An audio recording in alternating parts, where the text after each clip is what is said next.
This is my wife's 66 Suburban. We bought it a couple of years ago and been working on it ever since. Nice looking truck, older build. Paint was in nice shape and we liked it. Had the clamshell tailgate that she liked, but it had some ills, like it didn't have any side mirrors, which we installed turn signal rear side mirrors. And it had no e-brake, and so I put cables and an e-stop on it. Had no windshield wiper blades on it, no horns, had a bug catcher scoop poking out of the hood, which she didn't like. Guy Rouchenet built this beautiful steel scoop to replace it. Whoever cut the hole in the hood did a really nice job, so we didn't want to exchange it and have to repaint another hood. We had the front and back bumpers re-chromed. Herb Martinez striped it and lettered it. What else did we do? A lot of other stuff. Under the hood, I found the power brake booster. I don't know if that's original or somebody put it on. It had disc brakes in the front, which is good. Had manual steering that was a real bear to drive. So I installed a CCP power steering box. That went well, except their directions were a little fuzzy. Had to do a few things they didn't call for. The engine was a 407-inch small block Chevy, 671 blower, twin Holley 4 barrels that leaked, bug catchers poking out of the hood, long tube stainless steel headers, 700 R4 transmission. Rear end is a 12 bolt, about a 370 rear end ratio, which is about what we wanted. The battery was hidden underneath the truck, so I moved it up the front. I wanted the more stock looking appearance. This big aluminum radiator was already in place. We pulled the engine and transmission and sold it as a unit as pulled and started making way for this big block. I had this big block laying in the back of my barn forever.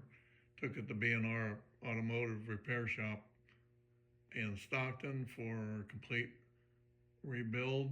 It has the Iscadarian roller cam and kit, comp cams, roller rockers, 10-to-1 pistons, fully balanced, blueprinted.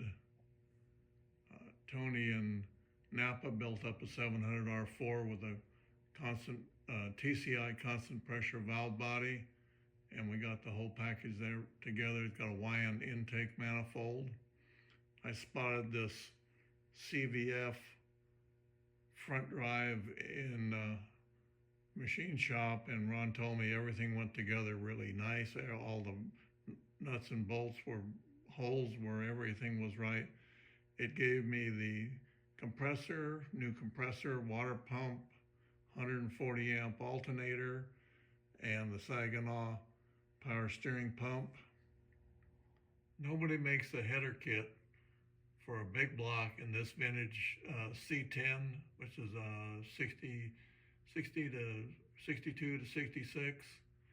I found these cast iron manifolds on eBay. I think they come from Australia. And because I wanted to look stock anyway, that went in with my plan. Grinded them. I just determined they were really high quality castings. They went to Caps in Fresno for be coated flat black. When we put them on, they hit that bracket that holds the motor mount. It had a big lump on it, and I cut that off and welded a flat plate on there, but that still wasn't enough clearance. And I ended up raising the motor on the motor mounts an inch to get the proper clearance. But then the exhaust was turned out and hit the inner frame rail, so we ended up pie cutting the manifolds and welding them back together to clear the frame. The exhaust is going to be 2.5 inches all the way back, Flow Master 50 exhaust, and being this is a Suburban, the exhaust will exit out to the side. In talking to my engine builder, he had Not a whole lot of kind things to say about the Holley Sniper. Said they'd had a lot of problems, especially with the big block, and he recommended that I bump the cube from 454 up to 500 to get them to run a little better. My tuner is Bob Ream of Imagine Injection in Glendale, Arizona. This is my fourth fuel injection experiment. My first was a 55 volts engine with Axel Gen 7, which is really a dinosaur. The next two projects were a fast with throttle bodies, and then the next one was a fast with port injection.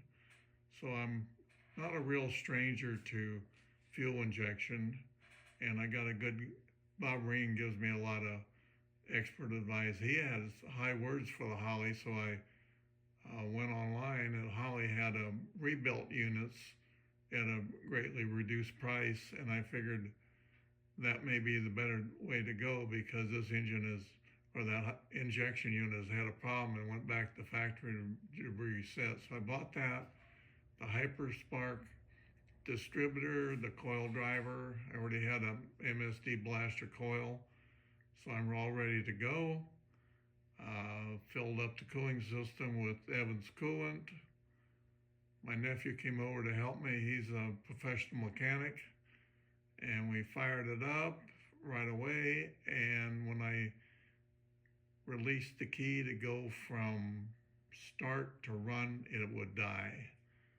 And we checked everything we could to see what the problem was, and couldn't diagnose anything on our end that would cause that.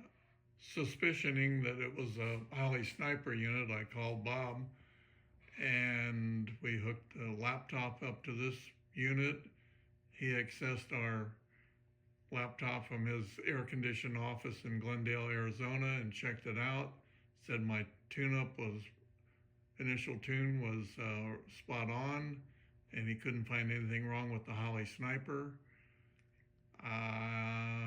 Suggested maybe it was the ignition switch. Well, ignition switches are not terribly expensive and easy to replace once you figure out how to get the tumbler out. So a new ignition switch, and it still had the same problem.